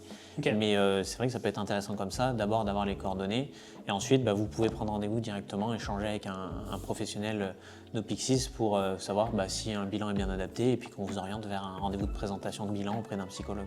Ok, très clair. Est-ce que tu as des éléments supplémentaires ou des questions sur cette partie landing page? Non, j'ai pas de questions, c'est bien, merci. Ok, parfait. Et écoute, ce que je te propose, c'est qu'on échange ensemble sur le sujet LinkedIn Ads. Avec plaisir. Ce que je te propose, c'est qu'on passe du coup sur cette partie LinkedIn Ads. Donc il y avait eu 2 comptes publicitaires. Quelle était la logique dessus? Parce que là, moi, j'ai eu accès à un compte pub sur lequel il y avait peu de dépenses. Là, il y a un autre compte publicitaire sur lequel il y a plus de dépenses. C'était quoi un peu la logique avec laquelle vous avez créé ces 2 comptes pubs? Alors au début, c'était avec mon compte perso en fait, LinkedIn. C'est pour ça que les premières pubs, elles sont arrivées de là. Et puis ensuite, on a créé donc la page Opixis et donc un compte publicitaire associé à Opixis. Voilà. Ok, assez clair là-dessus. Là, je vois qu'il y a eu 13 groupes de campagne au global. Si tu peux m'en dire un peu plus sur ces groupes de campagne? Oui, alors il y avait plusieurs choses. On a essayé de faire de la publicité aussi pour les webinaires en fait qu'on faisait. Alors plus pour du B2B. Plus sur tout ce qui est intervention entreprise, alors un petit peu aussi sur un webinaire bilan de compétences. Ok, excellent. Donc vis-à-vis des 2500 € de dépenses, j'ai l'impression que les retours sont très très bons des différentes choses que tu me partages. Moi, je vais avoir une question qui sera encore une fois assez simple, parce qu'en fait, de ce que tu m'expliques... Pourquoi pas augmenter le budget? Pourquoi pas avoir augmenté le budget? Exactement, tu commences à connaître et à comprendre comment je fonctionne, parce qu'en fait, moi, ce que je vois, c'est qu'il y a 2 sources de revenus sur une partie B2B qui vous rejoignent, c'est-à-dire il y a une première formation à l'entrée, et ensuite, justement, la possibilité que ces personnes-là puissent amener leurs propres clients et justement bénéficier de la partie portage. Donc, j'ai l'impression que vraiment, c'est un très beau levier dessus parce qu'en fait, ça te permet d'acquérir une fois une personne qui ensuite va pouvoir t'en ramener d'autres ensuite. Donc là, tu as vraiment un effet de levier qui est assez important. Donc, pourquoi pas être allé chercher plus de psychologues? En fait, aujourd'hui, on est dans nos objectifs qui sont quand même ambitieux. En termes de nombre de psychologues par rapport à l'année dernière, on a quasiment doublé. On a été aussi beaucoup impacté l'année dernière par des évolutions réglementaires, dont notamment l'encadrement de la sous-traitance, avec pour nous l'obligation de travailler avec des psychologues qui sont en micro-entreprise. Et donc on a une perte en fait de quasiment un tiers de notre réseau qui n'était pas en micro-entreprise, qui a dû arrêter le partenariat avec nous. Et donc du coup on a dû rattraper ce tiers-là l'année dernière et recruter encore plus. C'est que l'obligation Calliope, c'était ça justement d'être Calliope quand on était sur une société pour pouvoir faire... Exactement, sauf si on était en micro-entreprise. Et pour le coup, du coup, nous on a conservé que des micro-entrepreneurs. Mais ça, pour le coup, c'est vraiment un très très bon point de votre stratégie parce que justement, avoir une partie du budget qui soit focalisée sur le fait de trouver des personnes qui vont ensuite en fait devenir des prescripteurs, clairement, il y a un énorme effet de levier dessus. Et là, clairement, sur la partie rentabilité, on est sur quelque chose qui est vraiment intéressant quand on investit 1 euro en marketing. Je pense que clairement, sur votre système, c'est là où vous aurez le plus de retours en sortie parce qu'en fait, étant donné qu'ils vont ramener leurs propres clients, il y a un vrai sujet là-dessus pour vous. Donc, je suppose que vous êtes aussi en train de travailler sur le sujet pour pouvoir monter aussi en volumétrie de personnes que vous pouvez onboarder. Donc, très clair sur cette partie B2B. Donc là-dessus, ouais, on semble avoir fait le point. Sur la partie B2C, tu peux me faire un petit peu un point sur le sujet parce que justement, il y a eu des campagnes qui ont été lancées. Est-ce que par exemple, sur le dernier webinaire que vous avez organisé, vous savez qui vient d'où sur ces différentes parties? Je n'ai pas de tracking, comme tu l'auras constaté. Okay. Je suis très mauvais en tracking. Ok. Donc on aura un vrai sujet là-dessus sur la partie LinkedIn Ads, justement être en capacité de faire du tracking. Parce que notamment, par exemple, les personnes qui ont été inscrites sur le webinaire, est-ce qu'elles remontent dans un CRM? Enfin, comment ça se passe là-dessus? Non, elles ne remontent pas dans un CRM. C'était le lien direct de Zoom qui permettait de s'inscrire. On ne les a pas mis dans un CRM parce qu'on ne voulait pas être trop intrusif non plus derrière leur envoyer un mail. Par contre, elles ont eu accès au webinaire sur lequel on a parlé du burn-out, des mécanismes du burn-out, on a parlé du bilan de compétences, en quoi le bilan de compétences post-burn-out pouvait être intéressant. On va faire focus aussi forcément sur le bilan de compétences au Pixis, comment ça fonctionnait, avec dans le chat des liens qui permettaient d'aller sur notre landing en fait. Okay. Et pour les personnes qui n'ont pas pu visualiser le webinaire parce qu'elles étaient absentes, on leur a envoyé un petit mail automatique via Zoom avec le lien de replay qui était directement sur notre site. Donc on avait mis le replay directement sur notre site. Ok, donc une bonne optimisation sur cette partie-là. Ok, assez clair.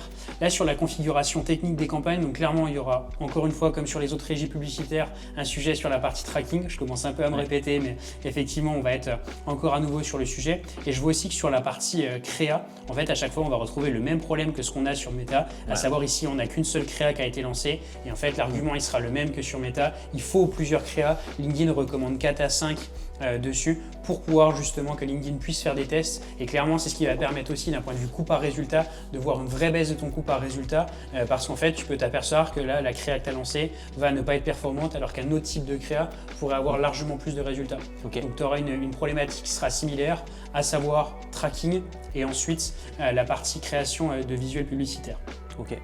Donc là, sur la partie optimisation, par exemple, celle-là, c'était des leads.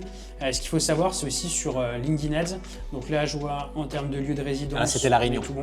Ok. L'expansion d'audience sur LinkedIn Ads, alors ça pour le coup c'est une petite partie technique, c'est comme les mots-clés en large sur Google Ads, il faut faire très attention. En fait c'est un moyen de donner de la liberté à la régie publicitaire. C'est-à-dire LinkedIn, s'il l'estime nécessaire, va sortir des critères que tu vas lui donner. Donc là typiquement ici tu avais choisi uniquement des personnes sur un critère démographique, mais si tu as mis par exemple des personnes sur un secteur spécifique, un secteur d'activité, une taille d'entreprise, etc., LinkedIn aurait pu se permettre de sortir de ces critères que tu lui as donnés. Donc moi je te conseille toujours de faire assez attention avec l'expansion d'audience. On a souvent tendance à la désactiver par défaut pour faire en sorte d'avoir du contrôle sur le message. Ici, tu pourras retrouver la partie donc, suivi des URL. En fait, ça sera la même logique que sur Google Ads. Là, l'idée, c'est aussi de pouvoir déployer une partie donc, ici UTM, histoire de pouvoir savoir d'où viennent tes campagnes. Donc là, tu avais un budget quotidien à 11 €, très clair. Et aussi un autre point d'amélioration, nous qu'on constate chez beaucoup d'organismes de formation qui font de la publicité sur LinkedIn Ads, c'est qu'en fait, par défaut, ta campagne va être en diffusion maximale. C'est-à-dire que LinkedIn va essayer de faire de son mieux possible. Il ne va pas forcément se forcer beaucoup. Son principal objectif, c'est surtout de dépenser tout le budget. Qu'il y arrive ou qu'il n'y arrive pas, son objectif, c'est juste de dépenser le budget. Ce qui peut être intéressant dans ton cas, c'est utiliser notamment la partie plafond de coût. En fait, à la même manière que sur Google Ads, tu pourras utiliser ce qu'on appelle le CPA SIL, qui permet de faire en sorte de diminuer ton coût par acquisition en donnant en fait une limite à la régie publicitaire. Ici, tu pourrais aussi donner une limite à LinkedIn Ads, qui pourrait faire en sorte que si l'objectif donné vis-à-vis du tracking n'est pas atteint, tu as justement la possibilité de pouvoir le contraindre dessus et ça va permettre notamment d'avoir des coûts par clic qui sont plus chers dessus et des coûts pour toucher 1000 personnes, enfin des coûts par clic qui sont moins chers pour le coup. Et aussi des coûts pour toucher 1000 personnes qui sont aussi moins chers. Donc ça sera évidemment un élément aussi à prendre en compte. Et ici, tu auras toute la partie suivi des conversions. Donc là, notamment, la même logique que sur Google. Et en capacité de faire remonter les personnes qui remplissent des formulaires et les personnes qui réservent des appels toujours dans la même logique, savoir quelle campagne nous rapporte quoi en termes de contacts et aussi, et ça sera notre prochain sujet, sur la partie CRM, savoir surtout d'où ces contacts viennent. Parce qu'en fait, tu as la partie tracking sur ta régie publicitaire et tu as aussi la partie tracking dans ton CRM pour savoir ensuite, au-delà des chiffres affichés par la régie pub, quelle va être la qualification de ton contact. Ok. Donc ça, c'est un des éléments importants à faire là-dessus. Est-ce que sur le sujet LinkedIn Ads, on est tout bon pour toi? Alors moi j'ai une question, c'est est-ce qu'aujourd'hui avec du LinkedIn Ads, je peux aller toucher des personnes qui veulent faire du bilan de compétences? Tu peux aller toucher des personnes, contrairement à ce que tu pourras trouver par exemple sur Google, ce ne sera pas des personnes qui seront en recherche. Donc ce que tu pourras faire, c'est que tu pourras cibler des secteurs spécifiques, des postes, tu pourras cibler aussi des âges dessus, tu pourras cibler des lieux. Donc il y a déjà tous ces critères de ciblage que tu vas pouvoir mettre là-dessus. Donc si tu sais par exemple que toi, il y a certains types de personnes qui peuvent être plus sujets à ça ou des personnes qui peuvent plus facilement te recommander, ça peut être intéressant à déployer sur une partie B2C. Ce qu'il faut savoir, c'est quand même LinkedIn Ads a une réputation et souvent à raison d'être plus cher en termes de coût par lead que d'autres régies publicitaires. D'accord. Donc c'est une régie sur laquelle il faut faire des tests. Ça peut être intéressant si on veut essayer d'aller chercher par exemple des professionnels, où là pour le coup on peut aller chercher des paniers moyens qui sont plus hauts. Par contre sur des particuliers, à bien faire attention sur la stratégie, parce que les coûts par prospect peuvent vite être plus importants. Certes la qualification aussi, mais il faut voir si on peut s'y retrouver sur la partie coût par acquisition dessus. Okay. Donc le sujet que je te recommanderais là-dessus, un bon focus déjà dans un premier temps sur Google sur la partie B2C, donc entre guillemets les particuliers. Un bon focus sur Meta, avoir des messages qui soient cohérents global et une petite enveloppe de test sur LinkedIn Ads pour pouvoir justement aller chercher des inscriptions sur du webinar, pour aller chercher des demandes de programmes. Ça peut être intéressant, mais je ne baserai pas l'entièreté de la stratégie, ou une grosse partie de la stratégie sur du LinkedIn Ads. Ok, très clair, merci. Ok, ce que je te propose, c'est qu'on passe à la partie CRM et la partie tracking. L'idée, c'est qu'à l'heure actuelle, tu as déployé un CRM, c'est HubSpot, si je ne me trompe pas. C'est ça, HubSpot, complètement. Ok, ce qu'on va voir, c'est comment tu l'as configuré et concrètement, et quelles sont les améliorations qu'on peut apporter dessus pour que tu puisses, comme d'habitude, pouvoir gagner en efficacité et en suivi et surtout en mesure du retour sur investissement que tu obtiens. Parfait. Ce que je te propose, c'est que maintenant on aille sur le sujet du CRM. Déjà dans un premier temps, tu m'as envoyé l'accès au compte HubSpot et je t'en remercie. Pourquoi ce choix d'HubSpot ? Parce que c'était le CRM le plus connu, le plus facile d'utilisation en fait. Donc on a choisi ça au départ au lancement d'Opixis. On a été plutôt satisfait, donc du coup on a conservé ça, on a pu modifier certaines propriétés. On a aussi fait des automatisations entre HubSpot, Airtable à l'aide de Make pour la génération derrière des espaces Drive de nos bénéficiaires, de nos psychologues. Donc ça fonctionnait bien, on a des bons retours aussi des équipes commerciales qui l'utilisent. Donc on a gardé HubSpot et on en est content. Ok, très clair là-dessus. Du coup, sur HubSpot, tu en as justement parlé. Donc, tu as une partie gestion des contacts, une partie gestion commerciale. Enfin, tu peux faire des sites internet, tu peux faire vraiment beaucoup de choses sur HubSpot. Vous l'utilisez pourquoi concrètement à l'heure actuelle ? Aujourd'hui, c'est là-dedans que vont venir les contacts qui vont être générés soit via Facebook, soit via notre site web, principalement. Aussi via les psychologues qui, en local, vont avoir ce qu'on appelait les bénéficiaires locaux. Donc, ils vont remplir un formulaire de prospect local qui, via Typeform, remonte dans HubSpot et nous, on va pouvoir envoyer le mail de présentation des différentes formules avec les programmes, etc. Donc, on l'utilise principalement sur du contact B2C sur lequel on va envoyer de l'email. On va aussi l'utiliser sur du contact B2B pour développer toute l'offre B2B d'Opixis, notamment avec des bases de données d'entreprises, notamment dans le secteur médico-social qu'on va contacter pour leur proposer nos formations, nos analyses de pratiques professionnelles. Et puis avec également Opulse, notre nouveau service, on contacte des écoles, des hôtels, un tas d'entreprises diverses et variées. Ok, très clair. Donc ça centralise les différentes sources de contacts que vous pouvez avoir sur l'activité. Ok, très clair. Et on a des emails automatiques dedans, avec le modèle. Ouais, effectivement, j'ai vu, il y avait une bonne intégration justement des emails, il y avait du contenu qui était assez concret et assez intéressant dedans. Est-ce que tu penses avoir d'autres informations à me préciser qui pourraient m'aider justement sur l'analyse que je vais faire de votre utilisation ? Non, pas particulièrement. Ok. Ce que je te propose, c'est qu'on va partager l'écran. Alors pour des soucis de confidentialité évidentes, on va forcément avoir certaines informations qui seront floutées, mais on aura quand même accès à l'ensemble du contenu. Là déjà juste ici, je trouve que la première chose qui m'a choqué quand je suis arrivé sur le CRM, c'est cette partie statut vide qui n'était remplie sur aucun prospect. Est-ce que tu as une explication là-dessus? Non, on n'utilise pas cette catégorie-là.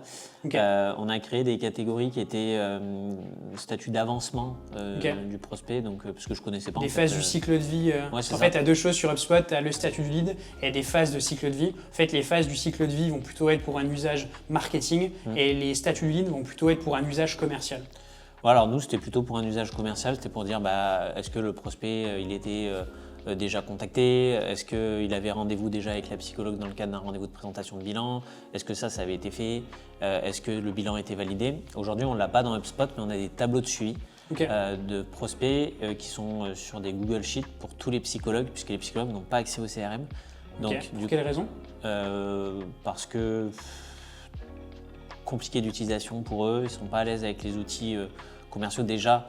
Leur arriver à faire gérer au quotidien le Google Sheet, c'est pas toujours évident.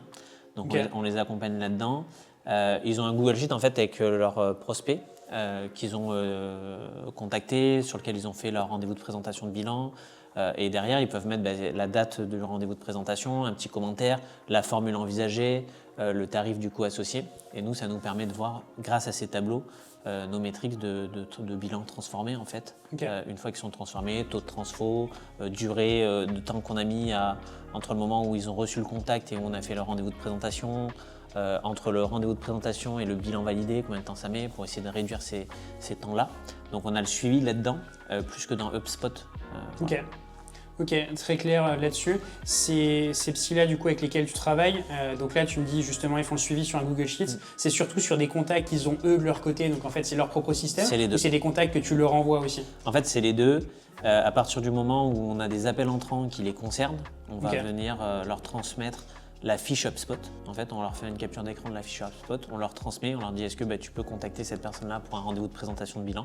Également, est-ce que tu peux mettre à jour ton tableau de suivi de prospect avec ce contact-là.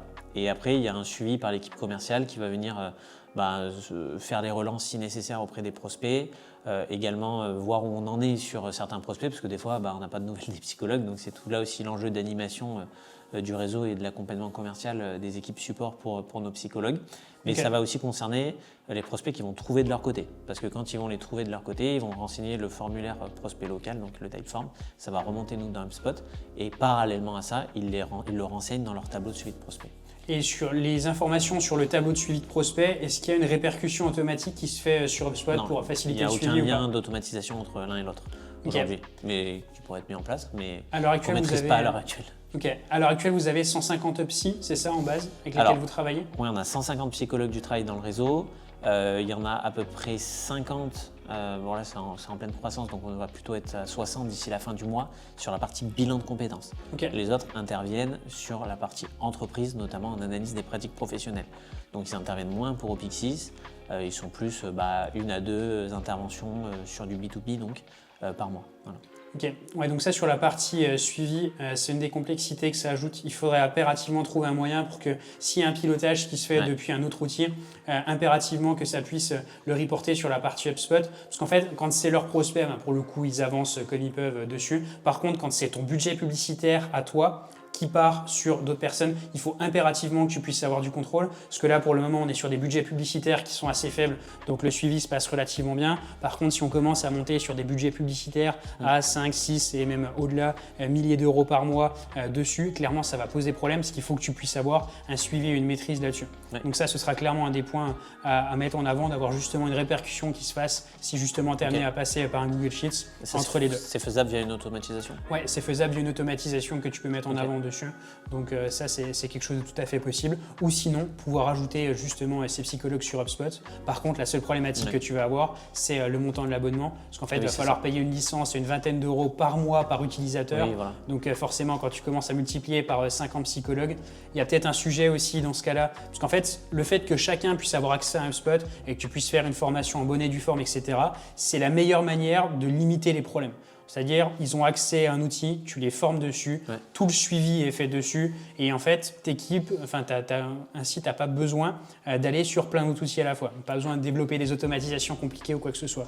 Donc ça peut être aussi un des points de réflexion. Après, là, pour le coup, c'est plutôt sur la partie business, peut-être d'avoir un pack mensuel ou quoi que ce soit qui puisse prendre en compte une partie outil. Parce que le fait qu'ils puissent faire le suivi des prospects sur HubSpot, c'est plus simple pour toi d'un point de vue suivi, et c'est aussi plus simple pour eux d'un point de vue suivi. C'est vraiment un outil, parce que sur HubSpot, tu peux faire des suivis de transactions, tu peux mettre en place des tâches dessus. Ça leur permettrait vraiment d'avoir un outil qui soit dédié sur le sujet commercial et qui en fait soit vraiment une aide pour eux et pas juste un outil qui toi te permet d'avoir du suivi. Oui, c'est à réfléchir. Alors après, ce qu'il faut savoir, c'est que déjà, ces tableaux de suivi de prospects, c'est en place que depuis 1 an dans l'entreprise. Donc, c'est déjà acculturer tous les psychologues à faire du reporting, à pouvoir transmettre les éléments dans un tableau de suivi. Déjà, ça, c'est pas évident. Ensuite, les psychologues, quand ils nous rejoignent, ils ont aussi cette liberté de ne pas avoir un abonnement mensuel pour les outils qu'ils utilisent. C'est-à-dire qu'ils vont avoir un pourcentage du chiffre d'affaires de leur bilan de compétences qui va être reversé à Opixis. Et eux, ils vont avoir un pourcentage pour la réalisation du bilan de compétences. Mais ils savent que du coup, c'est que quand ils rentrent un bilan de compétences qu'il y a une partie du chiffre d'affaires qui est reversé à Opixis. Ils n'ont pas de charge et c'est ça aussi qu'ils apprécient en nous rejoignant. Et c'est vrai que… ça sortirait du coup de la philosophie que vous défendez jusqu'à présent. Exactement, ça sortirait de la philosophie. Et aussi, il faut savoir que certains psychologues dans le réseau ne font pas que du bilan de compétences. C'est-à-dire que c'est une activité qu'ils ont développée à nos côtés. Mais en plus de ça, ils vont faire leur rendez-vous souffrance au travail, dans leur cabinet. Ils vont faire de la formation, ils vont faire des interventions en entreprise, pas forcément avec Opixis. Donc pourquoi pas le développer pour les salariés, sur nos agences salariées, ça peut être intéressant.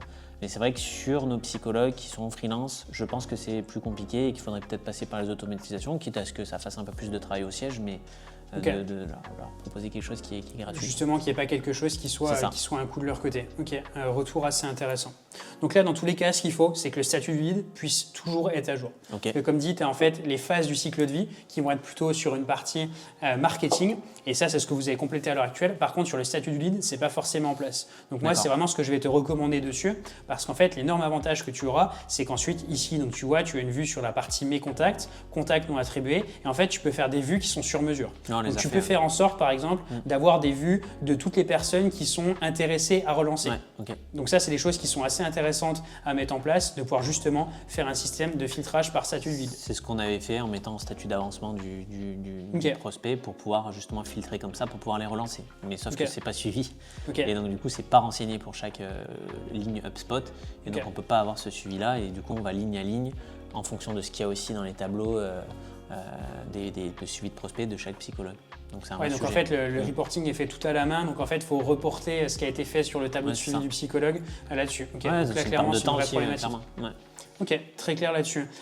Justement, on va sur le sujet des tâches. Là, j'ai vu justement différentes tâches dessus et j'ai classé par date d'échéance et j'ai vu même des choses là qui datent de fin 2023. Allô, Nassia, oui, je crois que vous allez vous faire engueuler là. En fait, on a un vrai sujet là-dessus parce que, comme on le sait, quand on gère la partie commerciale, on dit souvent de manière assez triviale, l'argent est dans les relances et c'est tout à fait vrai. La question, c'est quelle est la logique là-dessus à l'heure actuelle?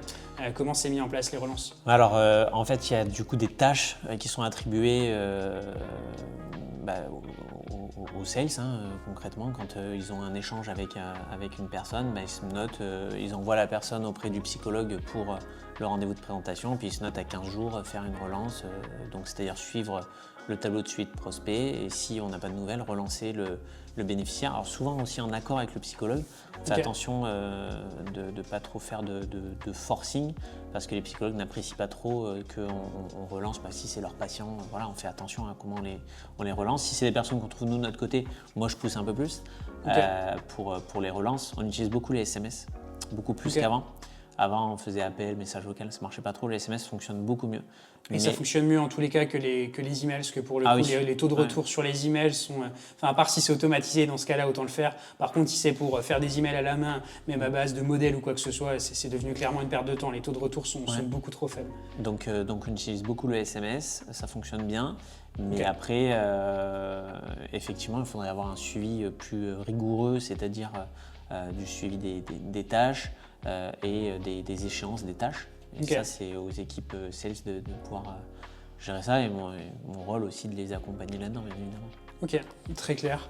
Il y a aussi un des sujets, et là pour le coup je pense qu'il y a une belle optimisation à aller chercher.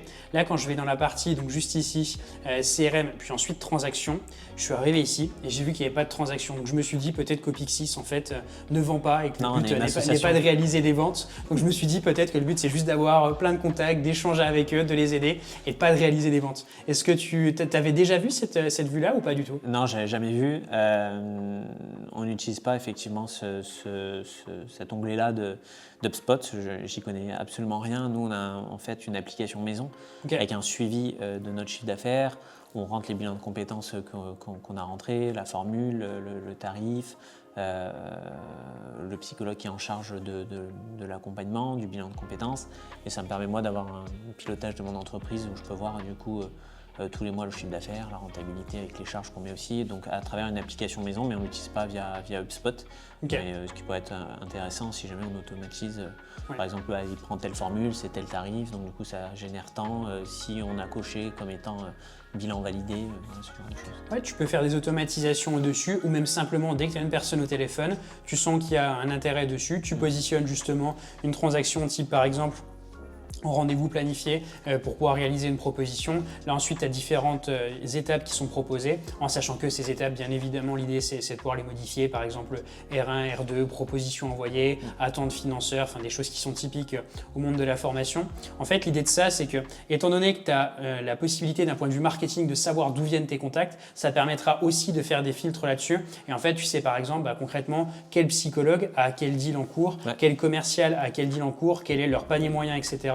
Et ça permet aussi d'avoir un bien meilleur suivi là-dessus. Ça permet aussi d'avoir de la prévision. Parce que typiquement, si tu sais que par exemple tu as une quinzaine de personnes qui sont à l'étape R2, tu sais qu'entre ton R2 et la signature d'une personne, tu vas assigner par exemple 35% du temps, en fait tu as une vraie prévisibilité sur le chiffre d'affaires que tu vas pouvoir sortir dessus. Ce qui te permet aussi d'un point de vue marketing de pouvoir avoir un bien meilleur pilotage. Parce qu'en fait tu vas lancer ta campagne, par exemple imaginons pendant 15 jours, 3 semaines, tu vas regarder quelle est la qualification des contacts, donc quels sont les contacts qui sont intéressés, etc. Là tu vas pouvoir les classifier par statut de ville. Tu pourras faire aussi directement sur HubSpot un reporting pour savoir quel type de personne est en statut de lead et quel est le pourcentage de personnes, par exemple, en nouveau, à relancer, lead injoignable, etc. Et ensuite, ce que tu pourras faire aussi, c'est ouvrir des transactions juste ici. Et en fait, les transactions, tu pourras mettre en place des filtres dessus qui te permettent de savoir d'où ces transactions viennent.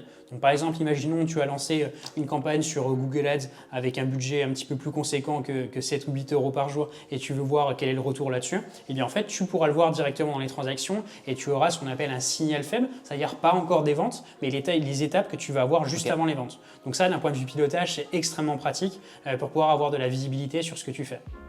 Parce qu'en fait, c'est dans tous les cas, quelles que soient les choses sur lesquelles on va sur Opixis, on s'aperçoit qu'en fait, c'est toujours une question de où part la donnée, comment elle est exploitée, où est-ce qu'elle est disponible. Et en fait, à partir du moment où tout ça est coordonné, et le CRM, c'est vraiment, on va dire, le cœur central de ça, tu as le tracking sur les régies publicitaires, ainsi que le CRM pour savoir où en sont les différents contacts, comment ils sont traités, etc. À partir du moment où ces deux points-là, ils sont maîtrisés et que la stratégie marketing, ensuite, elle est bien pensée, pour le coup, tu pourras vraiment dérouler et vraiment aller chercher le plein potentiel de chiffre d'affaires que tu peux obtenir grâce à l'entreprise. Ce qui est intéressant dans ce que tu dis, moi tu vois, ça fait à peu près 1 an que je tanne toutes les équipes en disant il me faut des KPI, il faut qu'on sorte des KPI, il faut qu'on sorte des KPI. Et donc je les ai accompagnés petit à petit pour qu'ils arrivent à me sortir des KPI. L'équipe commerciale me sort des KPI grâce au tableau de suivi de prospects, l'équipe marketing me sort des KPI à travers différents outils, l'animation réseau avec Amandine nous sort aussi des informations. Et aujourd'hui, on a un vrai sujet dans l'accompagnement individuel de nos psychologues. C'est-à-dire qu'on les accompagne collectivement à progresser d'un point de vue commercial, et puis aussi bien sûr d'un point de vue métier et accompagnement. Mais individuellement, parfois on a des psychologues qui sont en difficulté, c'est-à-dire qu'ils ne rentrent pas assez de bilan de compétences, on ne leur rentre pas assez de bilan de compétences. Et pour moi, je devrais avoir accès en un clin d'œil au KPI de tout le monde en fait, pour savoir tel psychologue sur telle agence, elle a rentré tant de bilan sur les 30 derniers jours, elle a tant de prospects, elle a un taux de transfo de temps, elle met tant de temps à proposer le rendez-vous de présentation pour pouvoir accompagner en fait au mieux ces psychologues et les aider. Et pour moi, c'est le rôle d'Opixis aussi d'accompagner notre réseau à travers ces points-là. Et c'est ce qu'on essaie de mettre en place, mais clairement avec cet outil, ça sera encore plus facile d'avoir les KPI et d'accompagner. De toute manière, tu as tout dans HubSpot. C'est vraiment l'avantage de ce type d'outil, c'est vraiment d'avoir beaucoup de chiffres qui sont à ta disposition. Tout le sujet ensuite, c'est une fois qu'on a une bonne configuration initiale, ce qui est souvent pas le plus compliqué à faire, c'est surtout ensuite la formation et le suivi de la part des équipes qui sentent que vraiment c'est un intérêt pour eux. Bien sûr. Que le psychologue il sache que c'est pas pour le traquer, c'est vraiment pour gagner en clarté d'esprit. C'est 95% du temps, il n'est pas en mode commercial. Quand il va se mettre dans son mode commercial, il va sur sa vue transaction, il sait quels sont les contacts qui sont en cours, quels sont les contacts qui sont injoignables, donc il va pouvoir relancer ces personnes-là et en fait, ça lui permet vraiment de décharger sa charge mentale sur un outil et en fait, dès qu'il a envie de se poser sur le sujet CRM et sur le sujet suivi, on va dire de manière générale, des contacts entrants qu'il a, il peut aller sur cet outil-là et ça doit vraiment devenir le référentiel là-dessus. Okay. Et en fait, ça sera un avantage et pour eux et pour toi d'un point de vue pilotage. Et aussi, ils y gagnent évidemment parce que si toi, tu as plus de taux de transformation entre les contacts entrants que tu as et les ventes, ça veut dire aussi que tu as plus de visibilité, plus de marge, plus de possibilités d'investissement en publicité. Et en fait, c'est un cercle vertueux qui va pouvoir s'auto-alimenter et pouvoir aussi faire en sorte, in fine, et qu'ils puissent réaliser plus de chiffre d'affaires de leur côté. Okay. Donc clairement, il y a un avantage qui est assez clair pour eux. Donc ça, c'est sur cette partie-là. On a commencé aussi d'échanger ensemble sur toute la partie KPI et suivi. Donc de ce que tu m'as dit à l'heure actuelle, vous avez déjà une application sur le sujet. Je pense qu'à mon avis, l'idée, c'est de continuer à utiliser cette application, que ce soit déjà bien fait et bien compris en termes de logique par l'équipe. Et ensuite, pouvoir basculer sur un HubSpot et leur expliquer qu'en fait, c'est la même chose, mais de manière simplifiée. Et en fait, que ça permet justement de relier les contacts dessus. Parce qu'en fait, moi aussi, j'aime beaucoup pour avoir plusieurs outils et pouvoir interconnecter tous ces outils, parce que chacun a leur spécificité, c'est intéressant. Par contre, le problème, c'est que ça ajoute de la complexité. La complexité, quand on est dirigeant, on peut la comprendre et on peut faire en sorte de travailler avec. Par contre, quand on a des équipes, ils sont pris dans l'opérationnel du quotidien. Si on a un système qui est trop compliqué pour eux sur la partie suivi ou qui n'est pas assez efficace, pas assez clair, etc., ils se mettront tout simplement pas dessus. Donc, il y a un vrai sujet à faire adopter le système par les équipes, donc notamment sur une partie formation groupée et évidemment aussi suivi individuel là-dessus.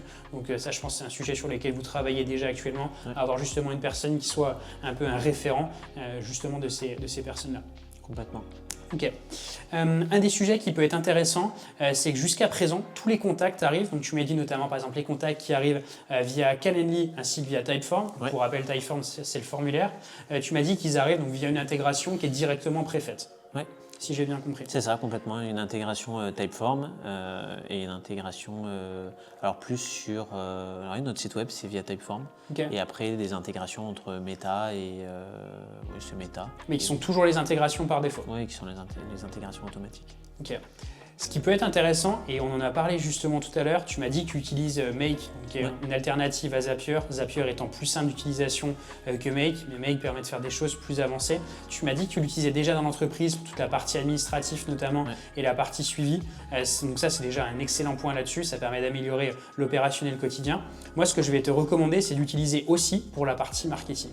En fait, sur les intégrations par défaut, par exemple, tu ne peux pas mettre un statut de lead par défaut. Donc imaginons quand tu as un contact qui arrive sur ton site internet, par défaut, il n'a pas de statut de lead. Ce qui est problématique. Moi, ce que j'aimerais par exemple, c'est que le statut de lead par défaut, il arrive en nouveau. Pareil, sur la partie répartition des contacts, par défaut, quand le contact arrive, il n'est réparti sur aucun commercial. Donc personne ne sait qui doit le traiter. Le contact, justement, on doit faire en sorte de l'assigner à la personne en question. Et ça, c'est quelque chose qui doit être fait de manière manuelle actuellement. Donc ça fait partie aussi des raisons pour lesquelles il faut mettre en place un système sur Make pour qu'en fait, dès que le contact arrive, on puisse avoir un statut de contact pour savoir que par défaut, un contact part en nouveau et aussi surtout une personne auquel est assigné ce contact.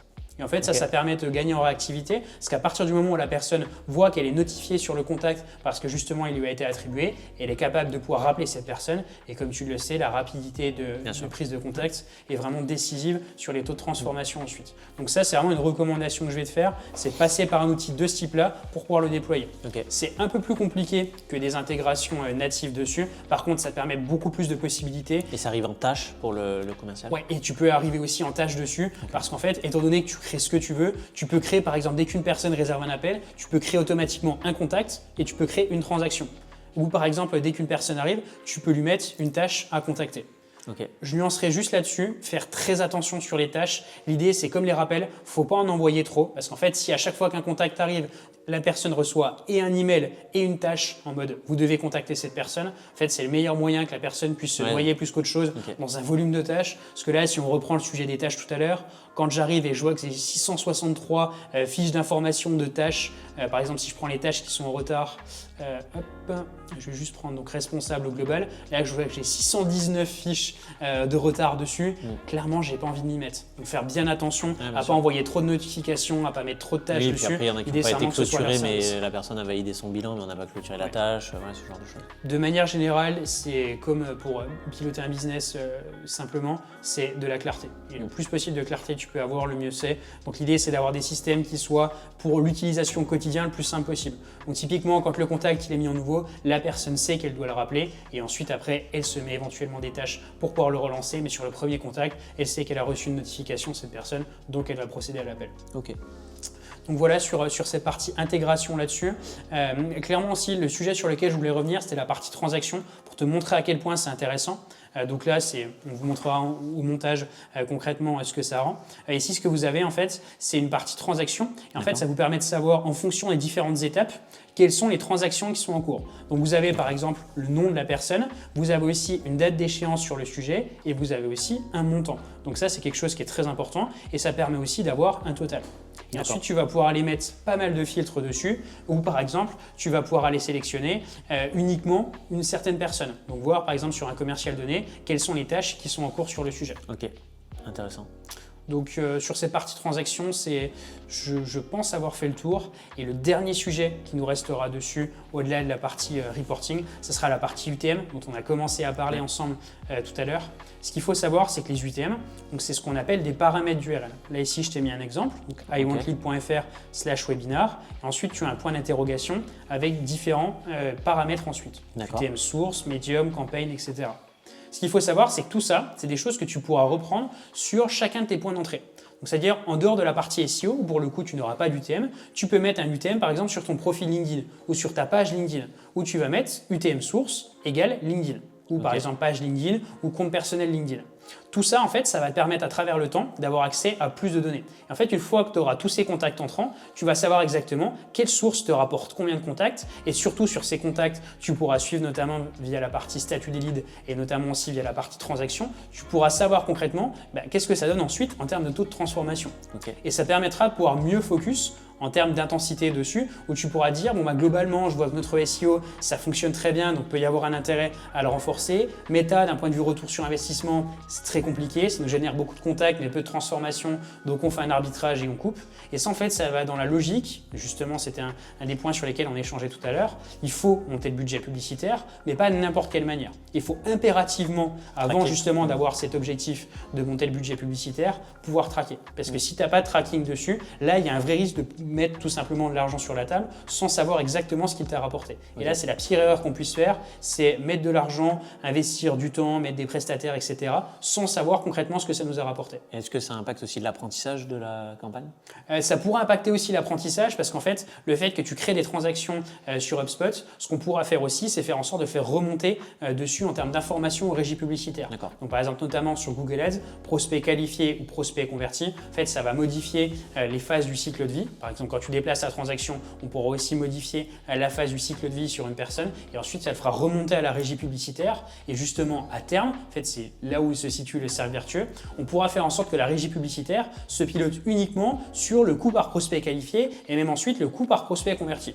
Ce qui fait qu'en fait, quand tu iras sur ton interface Google Ads, tu regarderas même plus le coût par prospect, tu regarderas le retour sur investissement dessus. D'accord. Donc ça, d'un point de vue pilotage, tu peux difficilement faire mieux que ça. Ça permet vraiment de te donner un objectif de retour sur investissement. Et en fait, tu auras un retour sur investissement en pourcentage. Et même si on revient rapidement sur le sujet Google Ads, ça permettra de pouvoir mettre en place des stratégies d'enchères au retour sur investissement. Donc c'est-à-dire, tu peux dire à Google, vis-à-vis des informations passées que tu as, je veux un retour sur investissement à par exemple 500%. Et en fait, il va faire en sorte d'aller chercher les clics qui ont le plus de probabilité de pouvoir donner ce retour sur investissement donné.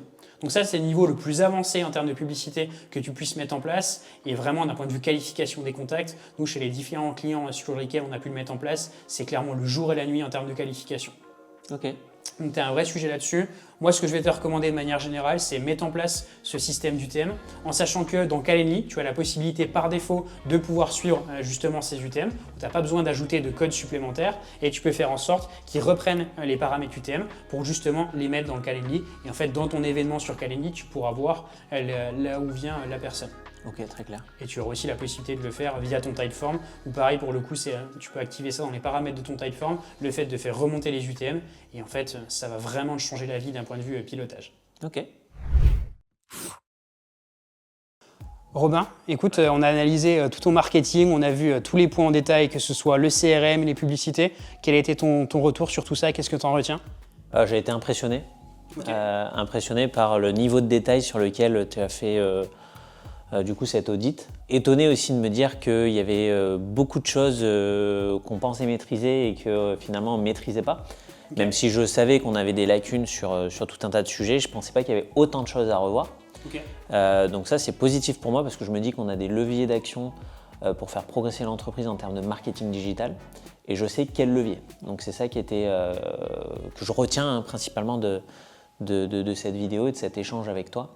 C'est d'avoir des leviers concrets pour avancer sur divers sujets, pour faire progresser l'entreprise et la faire croître au niveau des objectifs qu'on avait, même, je pense même les dépasser, parce qu'au regard de tout ce que tu m'as préconisé, je pense qu'on va pouvoir dépasser nos objectifs si on met en place toutes ces préconisations d'action.